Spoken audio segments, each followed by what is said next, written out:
You're listening to episode 258 of The Secular Buddhists.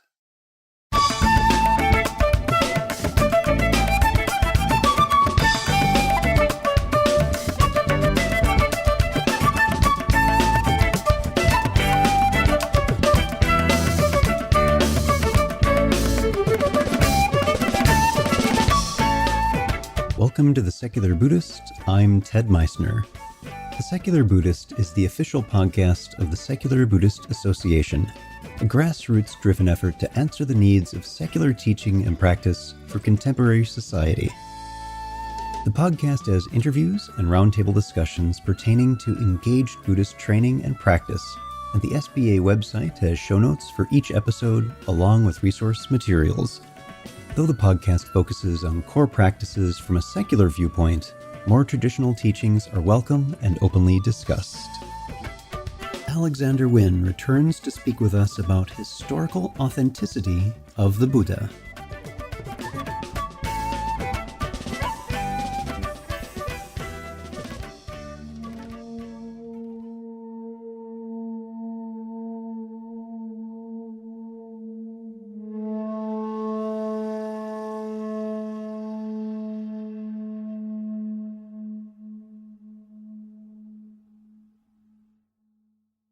Hi everyone.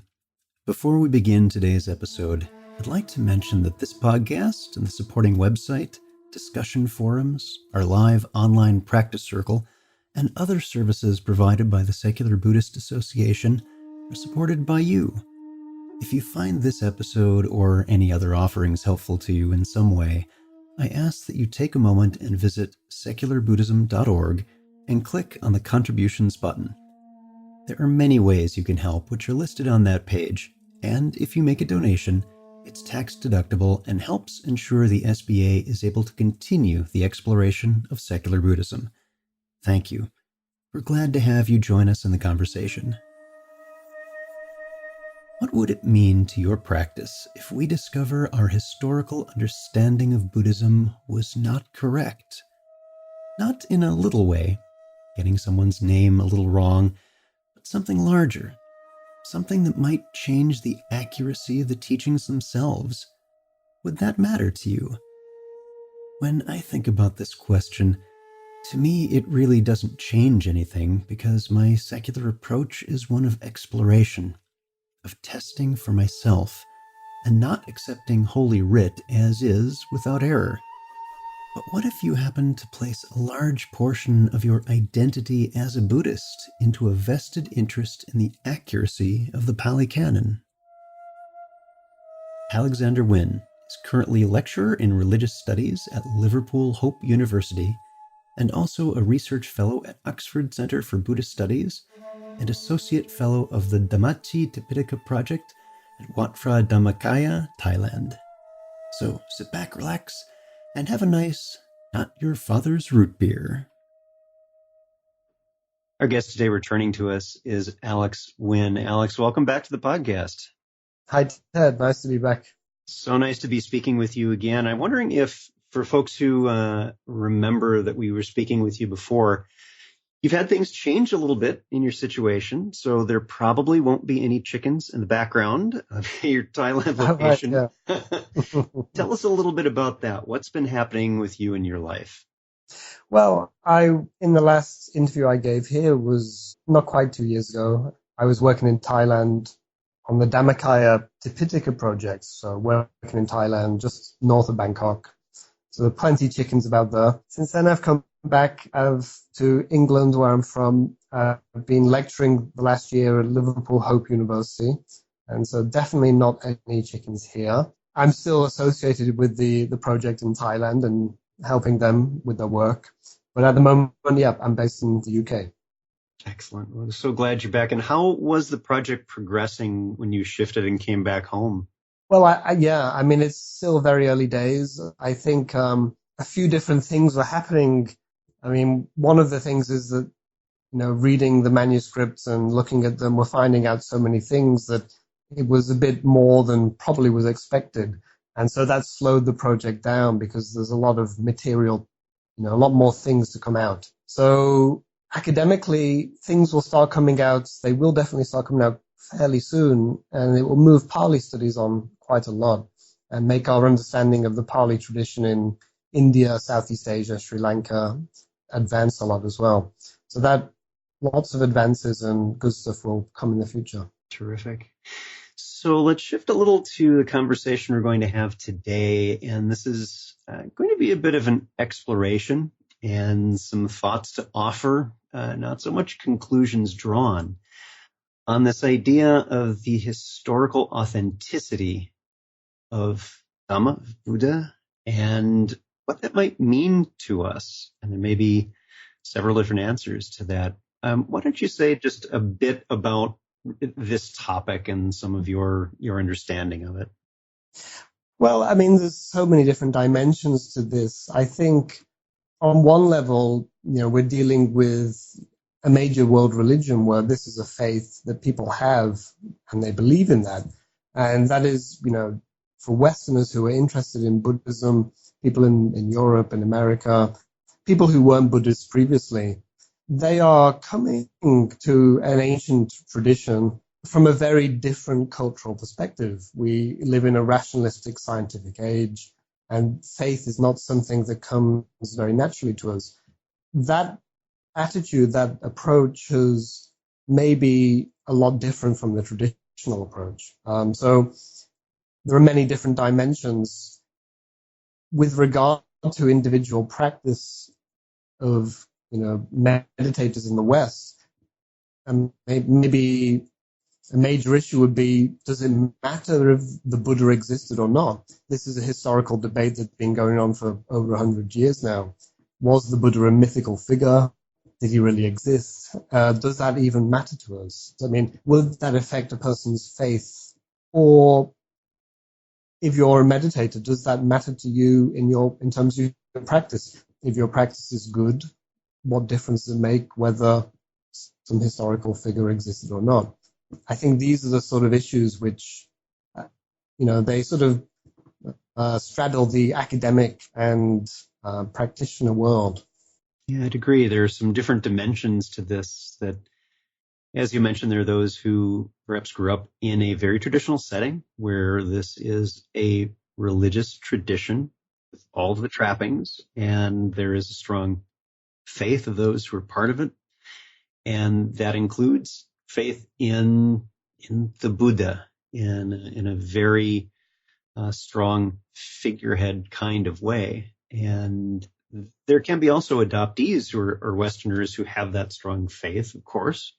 Not everyone who comes to it from the perspective that I, for example, and other secular Buddhists do, where these are interesting concepts and really what does that mean to my practice is more so what I would be interested in.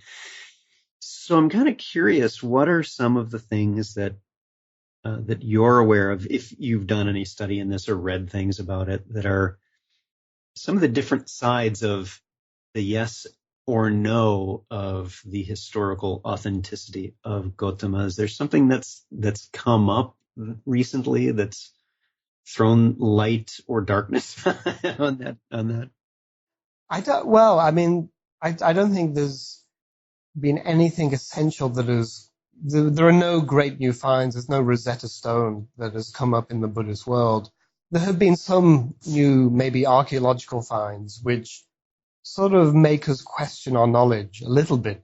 There's been some archaeological work around Lumbini, the place of the Buddha's birth, where there has been an ancient shrine which has been dug into and researched.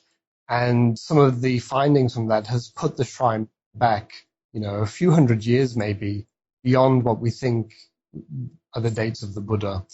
And currently, academics sort of agree that the Buddha must have lived in the 5th century BC, which is sort of in between ancient understandings of when the Buddha did live. Some think, the southern Buddhists in Sri Lanka, for example, think the Buddha lived a bit older than that.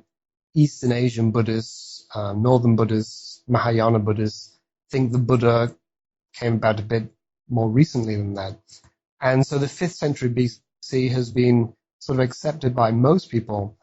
The Lumbini research has sort of shown that maybe the shrine that the Buddha was born or claimed to be born, this is a Buddhist shrine there's no doubt about that, since very ancient times. The archaeological remains go back a few hundred years, but that is still very much in doubt. It's a sort of pattern in Indian religious history that different religions take over pre-existing sites. So the fact that the site of the Buddha's birth is older than the Buddha does not really prove very much. So that's one thing. I suppose that is, the most recent sort of thing that's been happening. Other than that, everything that has been happening is sort of reinterpretation of the ancient sources. I mean, the key thing is the early Buddhist literature, the Buddhist canon, especially the Pali literature. Not just that, also there are translations of this same types of literature into Chinese, into Tibetan. What is the meaning of that? How do we understand this literature? When did this literature come into existence? These are sort of questions and issues that have been not fully understood, and there are, ongoing debate about them. Yeah, it's interesting that when there's a find like this, and you raise a very good point that these were sites that tended to be co-opted. As new folks moved in, this is now ours, and that doesn't necessarily mean it didn't predate the folks who are typically associated with it. So it'll be interesting to see as more is learned about that and what other discoveries may occur, which shift the look back and make it a little bit different. And then we get into the question of, okay, so let's say there are some good indications of shifting our understanding of what went before. Something comes to my mind here is that, a really key issue about this, the digs that have been happening and the research on where the Buddha was born, if the Buddha's, date of birth is pushed back a few hundred years, then that would push the Buddha into a pre-urban era. The origins of Buddhism would not be in the civilization that emerged as is depicted in the texts that we have. The texts that we have depict the civilization in a very early stage. The Pali text, for example, the Pali discourses, they give a depiction of a civilization which is very consistent, it's very detailed. We have persons, we have places, we have personalities and cities and all sorts of things going on. And it roughly tallies to, say, the early 4th century BC and maybe the late 5th century BC. So that tallies very well with the dating of the Buddha to the 5th century. If the Buddha is pushed back, he is not part of that world, and therefore the text would be a hoax, and they would be completely wrong. So this, trying to push the date of the Buddha back really matters a lot, because if it is proved, that these Buddhist sites go back so far, then they must certainly predate the early urban civilizations of North India. And that would falsify all of the texts.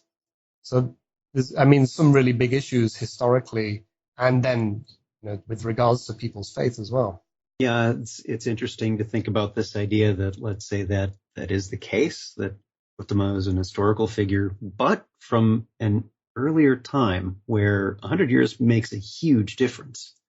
Definitely, yeah. The development of that early culture, that the things that are being referred to, and I know what you mean within the Pali Canon, the way things are articulated and described within the kingdoms and the lives of those who are there is very specific. And if that could not have been accurate to Gautama's physical presence at that time. Let me give you an example, is that if, say, for example, the description of the jhanas in the Buddhist canon, one of even attaining the first jhana. When you attain the first jhana, you get rid of certain hindrances which block that. And these are described in various ways, such as crossing a desert, returning home. And one of them is being free from debt. And the idea of being free from debt sort of fits an urban civilization where you have money. And, these metaphors, similes, they would resonate in a certain time and place. Now, if the Buddha is pushed back a few hundred years, then he cannot have he cannot have had that teaching of jhana, that attaining jhana is such a release. It's like being permanently released from debt. It's like being out of jail. Jail, debt, they apply to a certain time and place. And that's just a small example. To be able to refer to highly, I don't know what you say, mystical or states of religious experience, and refer to them in terms of the urban situation and to relate to people like that. This would put the teachings in a certain time and place. So it's effectively like finding a passage in the Pali Canon that says it's like running out of gas. Exactly. That would, if the Buddha was here now, he would be saying things like that. Yeah. So let's say that's the case, and that for the sake of argument, that Gautama's time is pushed back a bit, and some of the things are then called into question, if not outright problems. It could not be running out of gas, that scenario, for example. So what does that mean about the texts that are in question, or at least have some things to make you go, So how did those come about then? Was it later writers and crafters putting it together? Well, definitely. I mean, that the Buddhists say themselves, they have these traditions that the texts were written down in the 1st century BC. Now, let's say that the texts were written at that time. Let's just accept that this is the case. And, there has been a written tradition since that time. To be able to write that stuff in the 1st century BC, when we know from a lot of, epigraphic and archaeological discoveries, we know that India was totally different from the things that are written about in the Buddha's texts. It would have been impossible to write about this unless those writers in the 1st century BC had a really strong tradition going back a long way. What is in the Buddhist text that the Buddhists say are written in the 1st century BC is certainly much older than that. Let's just compare this, for example, to Mahayana literature, which probably gets going in about maybe the 1st century BC and onwards. That would be an early date. Mahayana sutras in India, they sort of start getting written about that time, but it's mainly the 1st century AD, 2nd century AD and onwards. That is the great age of Mahayana sutra literature. Those texts, they're sort of drawing on an earlier tradition in a way which is completely unrealistic, mythical, and has no consistent or no attempt even to refer to anybody or any places as if they are actually real. It's a very different type of literature.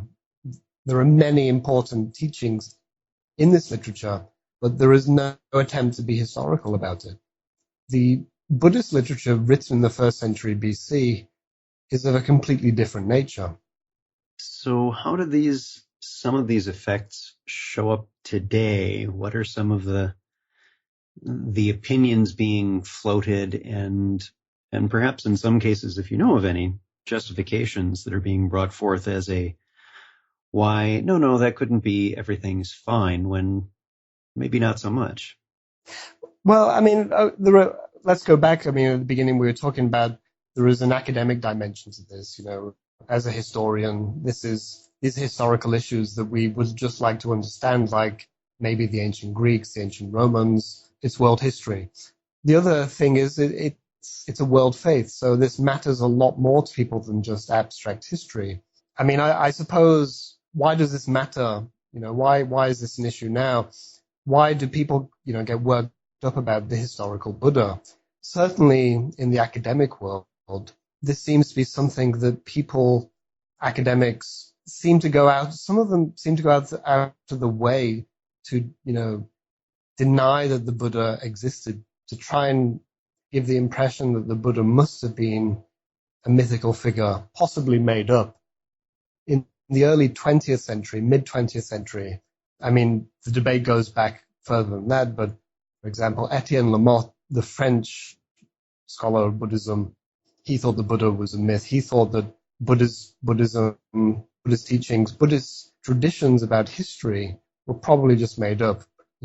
Information about Buddhist sects, Buddhist schools. He had a very low opinion of them. Opposed to that, other scholars completely disagreed. So even in the mid-20th century, this debate has been rumbling on from that time. André Barreau, another scholar from the Francophone world, he had a very different opinion of this. He disagreed with Lamotte. They had a strong debate. This is going back now to the mid-20th century. These issues haven't been resolved. So I'm maybe also not really understanding why people find, I don't know, why they get so worked up about this. I would echo that sentiment. And for folks who are listening, bear in mind, this is opinion, our side of it. It's based on our own experiences. Speaking for just my position as someone who is more centric on practice and what we do today, I find the stories and the canon and the teachings to be invaluable. They're a terrific source of learning and guidance, but I don't necessarily have to accept them at face value and everything that's in there for them to be of value. And so for someone like me, it doesn't really matter so much that this may not be historically accurate to the letter. What matters is how it moves me, how it makes me live my life. And so one of the things I'm very curious about is, as these explorations continue from the historical accuracy stance and whether or not they reveal things, what those ripples might be to those who are in the tradition, who are raised with it, who might not care. It doesn't matter. It doesn't matter from a completely different way in which it doesn't matter to me. Well, I mean, let's, for example, say to you, Ted, I mean, if it was proved that the Buddha didn't exist, say we found some marvelous new evidence about that, would that matter to you? I mean, or anybody in your circle of practice, is the practice enough in itself? Yeah, I think that's a great question. That's the heart of what a lot of the secular Buddhist project, this exploration, is about. Does this matter? What does it mean to us? For me, and I think several of the folks that might identify as secular Buddhists, or at least in general alignment with this kind of secular approach to the Dhamma, not so much. It's fascinating as a human being to see these shifts and changes and learning about how things may have come about. That's an academic interest that is very satisfying and delicious. And I love seeing that happen. I think it's great that we learn more bravely, even when it may be foundationally shaking to us. From a point of how does it affect my practice? It doesn't, because to me, what matters is the teaching, what I do in my own practice, where I connect with it, the things that it challenges me to do, not spiritual bypassing where I only do the things I like. No, the things that challenge me too and make me think. That's still there, however it came about. And we have this, this repository, this store of, a tradition of wisdom, and we're trying to make sense of it. We think this is valuable. We're trying to use this in the modern world, and it does speak to us. It makes sense. It gives us options in life which are not available otherwise. So that, I think, is what a lot of people, who are sort of getting interested in Buddhism feel. And the secular project is, one aspect of that. How do we, make sense of this in the modern secular world as people who live in this world? Then it comes back, well, what possible sense, we don't have to get into the meanings of the teachings in this interview, but it's sort of remarkable that something that is, from a completely, pre-medieval, pre-classical world even, that actually has these ideas that resonate and they can move us. Then a further thought that comes on top of that is, well, how could somebody think of that so far back? And so the historical inquiry, it sort of, I don't think it can be totally separated from trying to make sense of the meaning of it. These are really interesting ideas that we need and make sense and possibly the world needs. So therefore, how do they come about? Who thought of them? In what situation did this all happen? For me, these inquiries are intertwined. Yeah, I would suggest that one consideration of how it might be that an early culture came up with these ideas that are so very relevant today, and I think they are. I agree with you completely on that. In fact, I think they're quite critical for us today more than ever, is because they are not based on a naturalistic understanding of the science of the natural world. It's not about that. It's not about discoveries of, the behaviors of gases and what is plasma and different states of matter. It's not that. It's not that kind of learning. It's not intellectual learning. What the Pali Canon has in it and what Mahayana traditions point to as well, this is based on what people back then had accessible to them every bit as much as we do today, perhaps in some ways more, is what is our experience? What are we noticing about dissatisfaction? And we may term it differently today. We may think of our practice as attention and ways we are regulating emotion with control centers in the brain. And we have different verbiage that's commensurate with the society we're in very scientific circles, for example. But really, it's about what's happening in our hearts, our minds, our bodies. And that was there. It's what I find most amazing is the wonderful, clear, and complex articulation of all of that, which I think is impressive at any time. And I think we do a disservice often to those who came before in previous ages when we think of them as of not being really, really smart people and very, very competent. Yeah, well, I suppose this sort of, I think you're exactly right. I feel this a lot, is this sort of arrogant attitude to the past. Maybe this is one of the flip sides of this idea of progression, is that we can't imagine that the past has anything to tell us. And, we sort of look at the past and think, even recently, look at all those guys with their Brill cream and, smart shirts. What a bunch of fools they look like. And, we go back further and it just... There's nothing wrong with bell bottoms. They were awesome. Yeah. So, but we have this attitude to the past. Maybe this is just a universal feature of humanity. Maybe we're like this. We always think we're moving on from the past.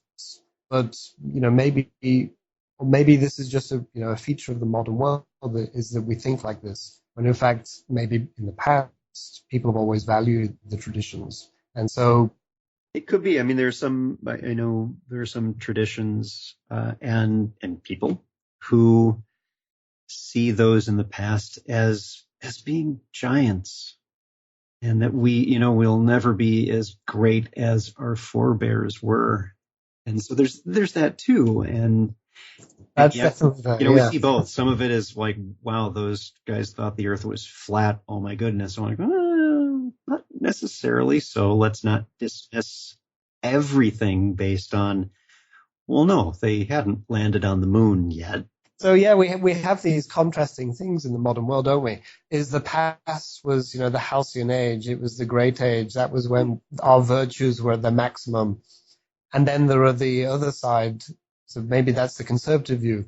And the progressive view is that, okay, we got to move on. We got to, face the future. So it's how we face, and maybe we got to face both ways. And we got to think about how we can use the past. For me, that is why the historical inquiry is, I think, my understanding and attempts to understand Buddhism, they are very historical.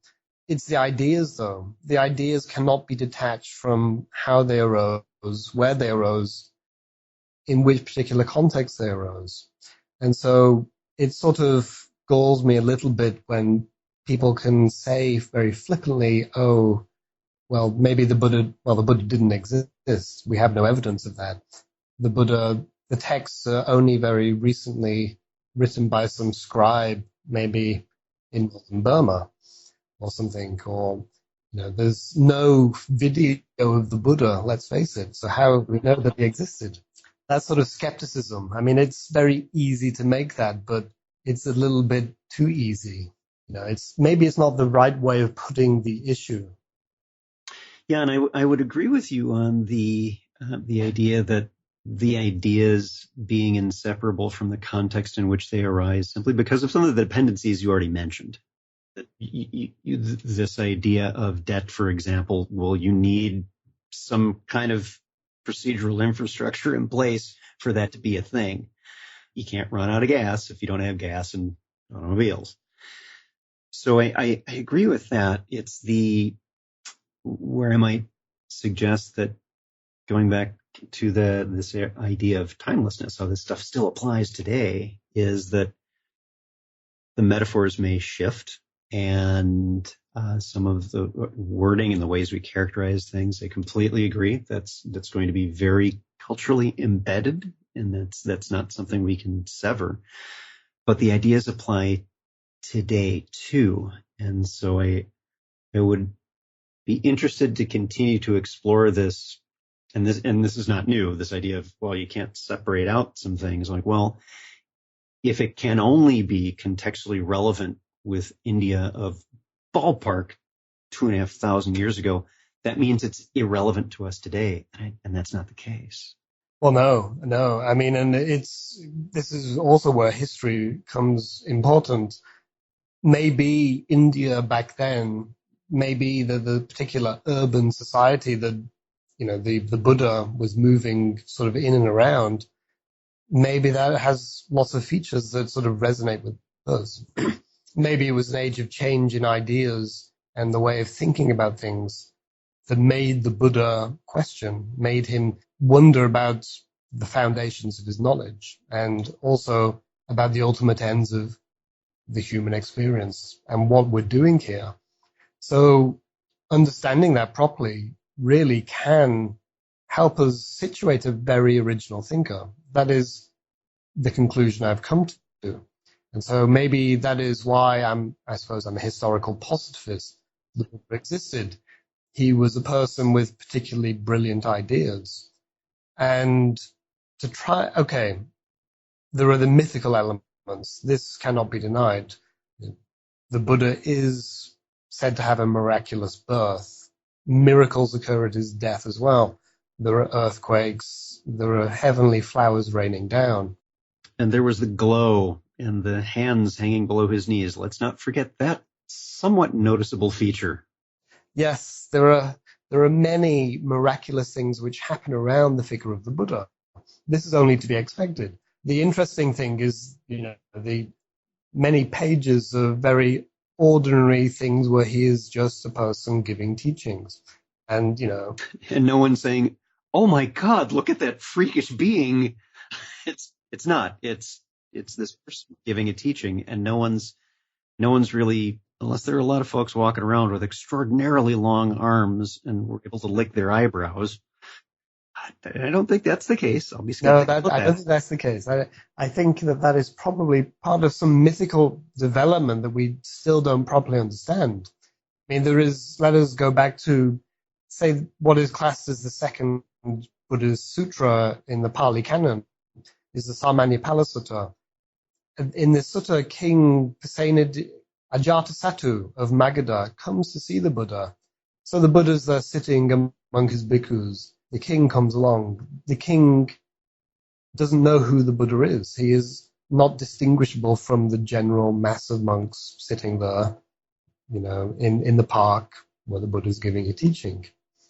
So the Buddha wasn't some freak who had strange physiological features. He was just another person. So the texts have all these interesting bits of information that can be sort of extracted. And I think that really matters. I think it matters to see the Buddha as a human being. Yes, I would agree completely. Because when you put any kind of, in any tradition, when you put this person, whoever it may be, on a pedestal or deify them or make them in some fashion separate from humanity, then you make what they are something you are not. And so what you are in this world is not something you can put off your enlightenment for another age because, I'm not as awesome as Gautama was. This guy could levitate and read minds and teleport and all kinds of neat stuff. I think that's a disservice because that means you're not seeing the value in living the Dhamma today.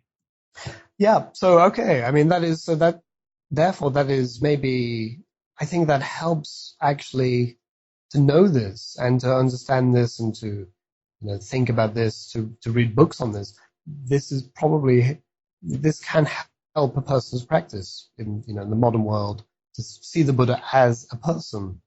Maybe the best example of this in modern Buddhist writing would be the works of Stephen Batchelor. He goes back and forth between his own experience and his explorations of the Pali Canon. I don't think anybody is really doing that type of exploration, inquiry into Buddhist teachings in the same way. But it's very illuminating to do it like that. So, Alex, is there anything else you want to unpack a little bit or share with the listeners? Well, okay, one final thing, then or maybe a couple of things. There has been, I suppose, one other, I mentioned that there were, some research has been done archaeological in the Buddha's birthplace of Lumbini, and that is still very much, to be debated and understood. Other things which are happening is that in India, new Buddhist sites are found and Buddhist bits of architecture, artwork, etc. And new inscriptions have been found as well. So one very interesting find that has happened recently has been that a new Buddhist inscription has been found in sort of north central India in a place called Deokota. It's in the Indian state of Madhya Pradesh. It's maybe 100 or so miles south of the Indian city of Allahabad. So Allahabad in ancient times was the city of Kosambi, major city of urban North India, possibly the earliest Indian city of the time of the Buddha. So this was a major Buddhist center. In the Buddhist texts, Kosambi features heavily. It's associated with the Buddha's disciple, Anuruddha. So that is what we have in the text. We have Kosambi, the Buddha, giving teachings there, a Sangha growing up at this site, and this is especially associated with the disciple of the Buddha, Anuruddha. So in this new inscription, just in this cultural region of Kosambi, a bit to the south, we have an inscription giving a lineage of pupils going back. I can't remember how many names individually there are. The inscription dates to about 200 BC. So if the Buddha died at about 400 BC, we're looking at a gap of maybe 200 years. And that fits, maybe there's, I think, about 10 names or dozen names on the inscription. Although, unfortunately, the inscription is slightly damaged, so the exact number can't be made out. So in this place, which is close to Kosambi, and which we would expect to be related to the Buddhist traditions about Kosambi, the lineage of teachers goes all the way back to Anuruddha, who was said to be the disciple of the Buddha and is associated with this place exactly. So we have an inscription which gives certain information. We have the Buddhist texts which also give a certain amount of information about people and places. The Buddhist texts, the early texts, they they're localized. The Buddha is in a certain place. He gives a certain teachings to certain people. It's always said where it happens. Well, not always, but mostly where it happens, what the teaching is, and who the people are, though. And the texts fit the inscription exactly. It's sort of almost as if the inscription confirms what is going on in the text. So I think to brush the text off as, well, we don't know. Well, actually, it's not a question of, we will never know, in the sense that we will never have a video, we will never have a DVD, or, an MP3 of the Buddha. But that's looking for proof in that sense is the wrong way. That's a sort of maybe applying the methods of science, of empirical science, to historical research, and we shouldn't do that. What we should do is look for the best possible explanation of what we have. And the material evidence, which can be dated, fits the literature very closely. So the literature we have is definitely going back to that very early period. And when we do find discoveries, it seems to confirm that. Did you have another piece too? Well, I just want to say that this sort of an older example of this same type of phenomenon is that we have the inscriptions of Ashoka. So these Ashokan inscriptions are sort of about 150 years after the Buddha's death. So they're slightly earlier than the inscription that I just mentioned. And so Ashoka, he is, the biggest sort of figure in ancient Indian history. He's a convert to Buddhism. He speaks about Buddhism in his edicts. He mentions texts, which we can identify. And he talks about all sorts of things, especially the spread of Dhamma.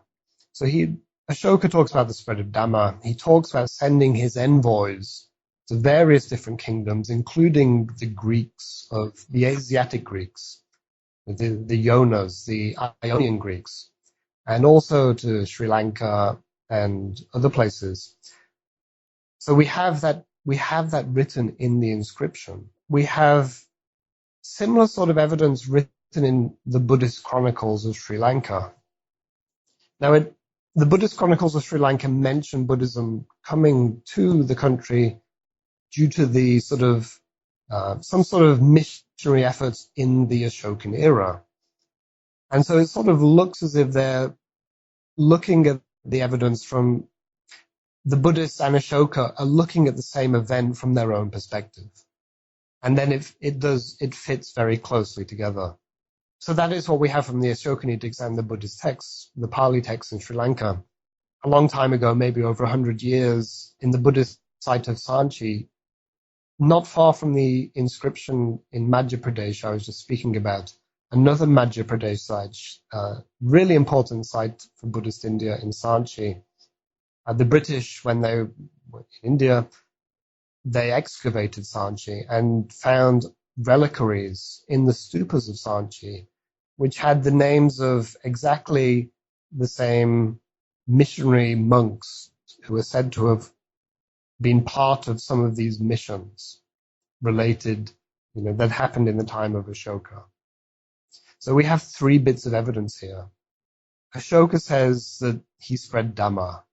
The Buddhist Pali texts say that, yes, there was this expansion of Buddhism in the time of Ashoka, and here are the names of some of the missionaries.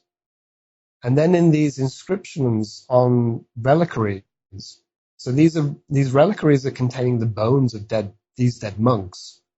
They have the exact same names as the missionaries said in the Pali texts in Sri Lanka. So this sort of evidence is, when it comes together like this, it's a strong indication that, we really should take this seriously, that maybe what they're telling us actually did happen in some way or the other. I think it's a good indication if the names are not the equivalent commonality of John Smith.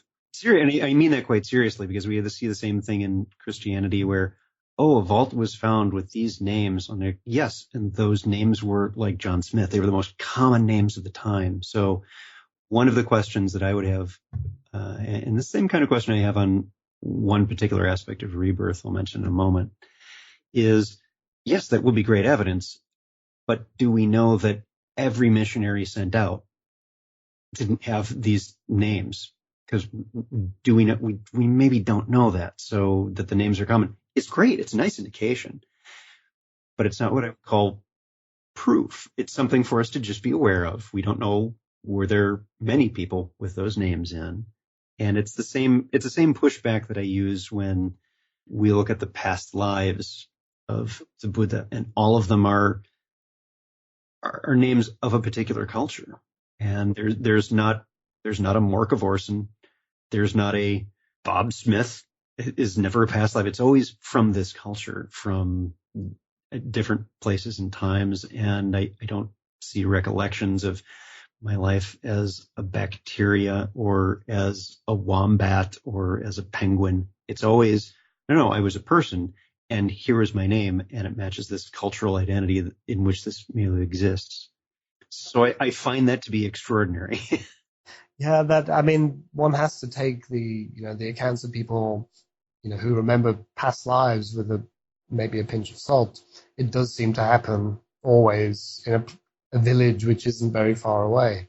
It's not as if I remember that my past life was as a disciple of the Buddha, or something like that. If I were to remember my past life, it would be, well, I was working in a mine 100 years ago or something like that in the north of England.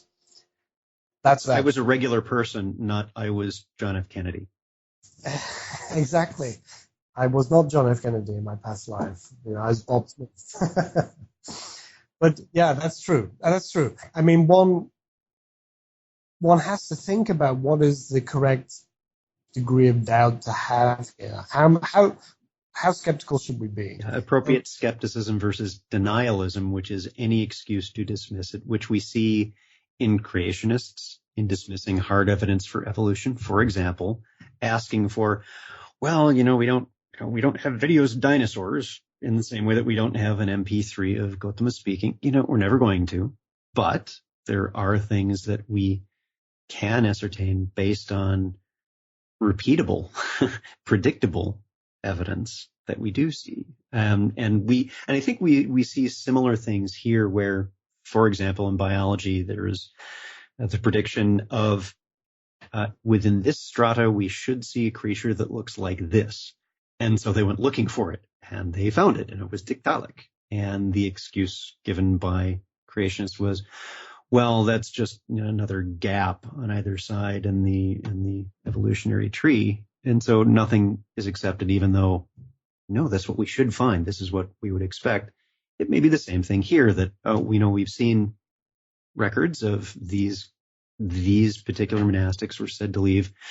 If there's evidence that we see for them, that would be great. And that's what we're seeing is confirmation, the Mahavamsa in Sri Lanka, to what we saw from Emperor Ashoka, to what some archaeological findings are. That's great to see it from several different sources. Right. So yeah, exactly. I mean, just let me go back to what you said about nihilism. That brings to mind that one of the papers that I wanted to mention to you, one of the monographs, which I'd recommend to any listener to this to read, is on the website of the Oxford Centre for Buddhist Studies, or the Journal of the Oxford Centre for Buddhist Studies. There is a monograph by Bhikkhus Sujato and Bhikkhu Brahmali. So they are Theravada monks, and they've written a long monograph on I think the authenticity of early Buddhist teachings. So it's a free PDF download. Please go and look at that. And for folks who are listening, I'll get a link from Alex and we'll put it on the webpage. Okay, great. So that they discuss denialism, and they discuss, what is, how should we weigh up the evidence, and what is our approach to that? Denialism, I think, extreme skepticism, or what you were just talking about, that is still going on. And for me, that is unreasonable. And that is not, we shouldn't really take that seriously. If you're interested in this issue of denialism and how we should approach the sources, this monograph by Bhikkhu Sujato, Bhikkhu Brahmali, is excellent. The other thing I just wanted to say, about this issue of this identity. Okay, let's say these different sources sort of come together. How seriously should we say that? They mention the same names. So just to unpack that a little bit, the Pali texts in Sri Lanka, they give the names of a number of bhikkhus who were missionaries and who went to the Himalayas. And on these reliquaries in central India, we have the same names, and they are said to go also to the Himalayas.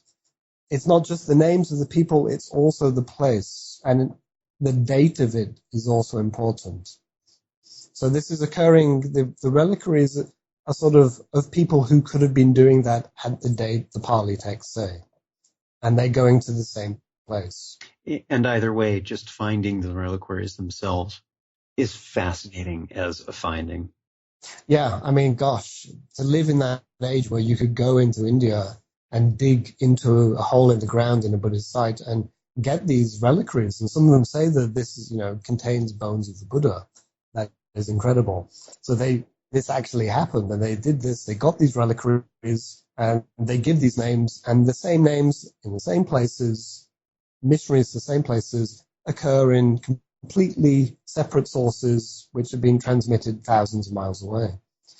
So the coincidence of evidence, I don't think, can be very easily explained away. So that's one thing about the names. The other thing about the first discovery that was made, and the article by Richard Solomon that I was referring to, that is also freely available on the internet, and we can get a link up to that as well. That article, a couple of years ago at the International Association of Buddhist Studies the World Conference happens every 3 years. It was in Vienna, 2014, and Richard Solomon, presented these findings, and exactly this objection was made to, maybe these names are just generic, maybe, it's exactly like John Smith, and how seriously should we take this? And so Richard Solomon, he is, one of the leading Buddhist scholars in North America. He said, okay, well, I'll give the gist of what he said. I can't remember exactly.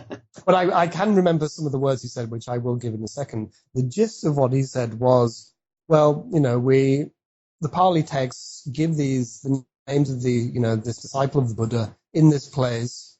Say he's a forest monk who lives out, in this kingdom, which has closely related to the city of Kosambi.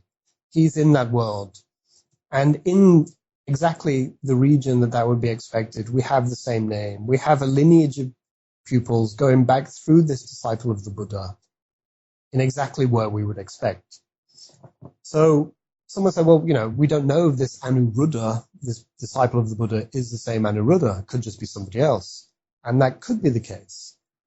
But what is the best possible explanation? How does it fit together? And so Richard Solomon, his words were, well, all things considered, I choose to believe. So that is not a pious Buddhist, some brought up in the faith. That is somebody who's studied the evidence and come to a conclusion that is the best way to see it. Yeah, I think that's a very important point for those who are the skeptics who are listening to this. The I choose to believe. I know that's setting up a lot of flags. It does for me. And it's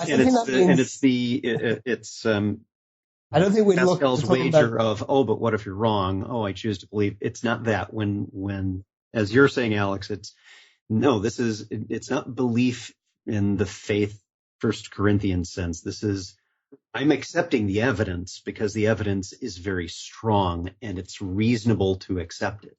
Yes. It's not as if Richard Solomon now believes in karma and rebirth and enlightenment. That's not what he was saying. He was saying that he studied a certain amount of historical evidence and he finds it fits together in a very compelling way. Right. I have not seen the planet Earth from space, but I accept that it's round and that there is space and it's a vacuum, and based on a preponderance of evidence. It makes sense. Yeah, it's like that exactly.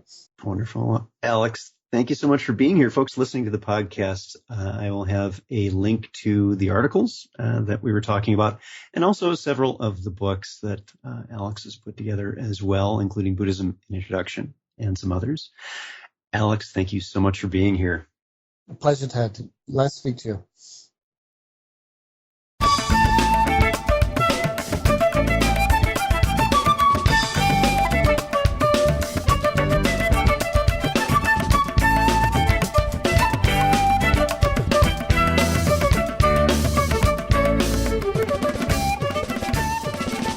listening. If you'd like to hear more about something you've heard in today's podcast, please come visit the SBA website at secularbuddhism.org, and you'll find an entire webpage devoted to this and every episode. Discussion about this episode can be found on the episode page itself, along with show notes. Sound editing, mixing, and mastering provided by the generosity of Anthony Dominello of StructureFromSound.com. The music for The Secular Buddhist is used by permission from John Kaizen Neptune's CD, Steps in Time. Additional music is provided courtesy of Monty Levinson of Taihei Shakuhachi and Rodrigo Rodriguez. Their websites are linked on the SBA site on the About Podcast Music page. Until next time, remember, every moment you have a choice. Make it the best you can. See you next time on The Secular Buddhist.